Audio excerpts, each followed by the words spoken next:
தண்டனை சட்டமும் திரைத்துறை பாலியல் சர்ச்சையும் நாடகமாடுகிறதா அரசு? ஒரு பக்கம் மேற்கு வங்கத்தில் பாலியல் குற்றவாளிகளுக்கு தூக்கு தண்டனை விதிக்க சட்டம் இயற்றப்பட்டிருக்காங்க.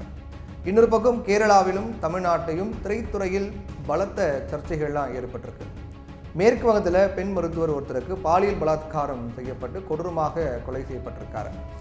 இந்த ஒரு பாலியல் பலாத்காரம் கொலை என்பதோடு ஒரு சைக்கோத்தனமும் இருப்பதை புரிஞ்சு கொள்ள முடியுது.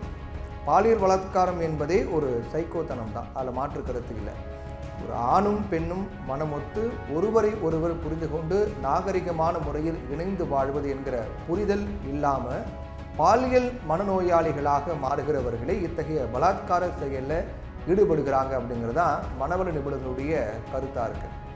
இவங்க இந்த சமூகத்தில் வாழ தகுதியற்றவர்கள்.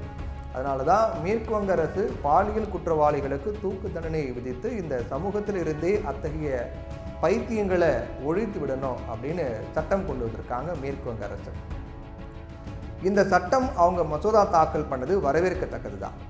மேலும் பாலியல் வழக்குகள் விடுத்தடிக்கப்பட்டு நீதி தாமதிக்கப்படுவதை தடுக்கவும் விரைந்து வழக்குகளை முடிப்பதற்கு குழு அமைக்கவும் இந்த மசோதாவில் வழிவகை செய்யப்பட்டு இருக்கு.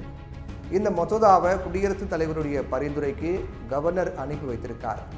அதை விட மத்திய அரசே இந்த மாதிரியான சட்டம் ஒன்று கொண்டு வந்து நிறைவேற்றினால் அதுதான் நாடு முழுவதற்கும் நன்மையாக இருக்கும். இப்போ ஒரு ஸ்டேட்டில் ஒரு சம்பவம் நடக்குது, அந்த ஸ்டேட்டில் அந்த சம்பவத்தை கண்டித்து அங்கே இருக்கக்கூடிய சட்டமன்றத்தில் ஒரு மசோதா நிறைவேற்றி அதை நடைமுறைப்படுத்துவதற்கு பதிலாக அந்த சம்பவங்கிறது இந்தியா முழுக்க அங்கங்கே அப்பப்போ நடக்குது. அப்படின்னும் போது ஒட்டுமொத்தமாக அதுக்கு மத்திய அரசே ஒரு கடுமையான சட்டம் கொண்டு வந்து நிறைவேற்றினால் நல்லா இருக்கும் அப்படிங்கிறதான் கருத்து. இப்போ இந்த நிலையில் கேரளாவில் நீதியரசர் ஹேமா கமிட்டி தலைமையில் பரிந்துரை திரைத்துறையில் ஹேமா கமிட்டி தலைமையில் திரைத்துறை பாலியல் தொடர்பான விசாரணை நடத்தி ஒரு அறிக்கையை வெளியிட்டிருக்காங்க. இந்த அறிக்கை மிகப்பெரிய பூதாகரமாக மாறியிருக்கு. இதில் பாலியல் குற்றச்சாட்டு சொல்லக்கூடிய நடிகைகள், ஹேமா கமிட்டியில் சொன்னாங்க இல்லையா, அந்த பாலியல் குற்றச்சாட்டு சொல்லக்கூடிய நடிகைகள் தொந்தரவு பண்ணியிருக்காங்க. அதாவது தொந்தரவு கொடுத்தாங்க, திரைப்பட வாய்ப்பு வழங்கணும் அப்படின்னா பாலியல் உறவுக்கு இணங்கணும் அப்படின்னு சொன்னாங்க அப்படிங்கிற மாதிரிலாம் நிறைய கம்ப்ளைண்ட் பண்ணியிருக்காங்க நடிகைகள். ஆனால் பாலியல் குற்றம் செய்ததாக சொன்னவங்க யாரும் இருப்பதா தெரியல. இதுதான் சாக்கு அப்படின்னு சினிமாவில் மார்க்கெட் போன நடிகைகளும் அந்த காலகட்டத்தில் அப்படி நடந்துச்சு, இந்த காலகட்டத்தில் இப்படி நடந்துச்சு அப்படின்லாம் சொல்லி தாங்களும் ஃபீல்டில் இருப்பதை உறுதிப்படுத்திக்கிறாங்க அப்படிங்கிற மாதிரி விமர்சனங்கள்லாம் சொல்லப்பட்டது. திரைத்துறையில் மட்டும் இல்லை, எங்கே பாலியல் தொந்தரவுகள் நடந்தாலும் கூட அதற்கு நிவாரணம் தேடிக்கொள்ள சட்டங்களும் வழிமுறைகளும் ஏற்கனவே இருக்குது. இந்த சட்டத்தினையும் விதிகளினையும் நிவாரணம் தேடிக்கொள்ள அவர்கள் ஏன் அப்போவே முன் வரலை அப்படின்னு இப்போது சமூக வலைதளங்களில் ரசிகர்கள் கேள்விகளை எழுப்பிட்டு வராங்க. ஒரு சம்பவம் நடக்குதுன்னா அந்த சம்பவம் நடக்கும் போதே அவங்க அதை தடுத்திருக்கணும், கண்டிச்சிருக்கணும், அதை வெளியே கொண்டு வந்திருக்கணும். ஏன் அப்போ கொண்டு வரல? தொடர்ந்து முன்வைக்கப்பட்டு வரக்கூடிய கேள்வியாக இந்த கேள்வி இருக்குது. நடிகர்கள் எதை சொன்னாலும் நம்பக்கூடிய தலைமுறை இது கிடையாது என்பதை இவங்க உணரல போல இருக்கு. நீதிபதி ஹேமா கமிட்டி அமைக்கப்பட்டது ஏன் என்பதே புரியல. திடீர்னு திரைத்துறை பாலியல் குற்றச்சாட்டுகள் புதிய அவதாரம் எடுக்க என்ன காரணம் அப்படிங்கிறதும் கேள்விக்குறியாக இருக்குது. இப்போ கூட யாருக்காவது பாலியல் தொல்லை இருந்தால் உடனே காவல்துறையில் புகார் கொடுக்கலாம். அதிகார பின்புலம் இருப்பவர்கள் செய்தால் உடனே சமூக வலைதளங்களில் ஊடகங்கள்லையும் அதை அம்பலப்படுத்த முடியும். மேலும் இதில் கவனிக்க வேண்டிய விஷயம் என்னன்னா, திரைத்துறையில் ஓய்வு பெறும் வயதில் உள்ளவர்களும் நடித்து ஓய்ந்துவிட்டு ஒதுங்கி போனவர்களும் தான் பாலியல் புகார்களை சொல்கிறாங்களே தவிர இப்போ மார்க்கெட்டில் இருக்கக்கூடிய நடிகைகள் யாரும் பெருசாக புகார்களை தெரிவிக்கலை. அப்படின்னா திரைத்துறையில் இப்போது பாலியல் அட்ஜஸ்ட்மெண்ட் நடப்பதில்லையா அப்படிங்கிற கேள்வி எழுது. இப்போது மேற்கு வங்க விஷயத்துக்கு நம்ம வருவோம். அங்கே மருத்துவ மாணவி பாலியல் பலாத்காரம் செய்யப்பட்டு கொலை செய்யப்பட்டதை அடுத்து போராட்டம் வெடித்தது.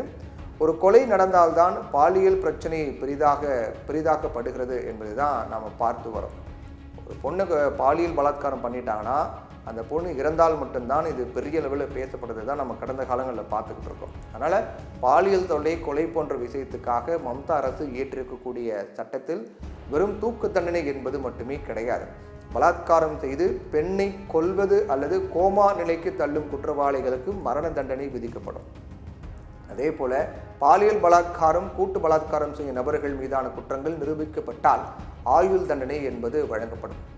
அவங்க அந்த மசோதாவில் என்ன சொல்கிறாங்கன்னா, ஒரு பொண்ணு கற்பழித்து அந்த பொண்ணு இறந்தாலோ கோமா நிலைக்கு போனாலோ தான் அந்த குற்றவாளிக்கு தூக்கு தண்டனை அப்படிங்கிற மாதிரி தான் மசோதா சொல்லப்பட்டிருக்கு. ஒருமுறை பாலியல் வழக்கில் சிக்கக்கூடிய நபர் மீண்டும் அதே மாதிரியான குற்றத்தில் ஈடுபட்டால் மரண தண்டனை விதிக்கப்படும் அப்படின்னு உள்ளிட்ட அம்சங்கள்லாம் சேர்க்கப்பட்டிருக்கு. இத்தகைய சட்டத்தை நாடு முழுவதும் அமல்படுத்தணும். அது திரைத்துறையினர் உள்ளிட்ட அனைவருக்குமே பொதுவானதாக தானே இருக்க முடியும்.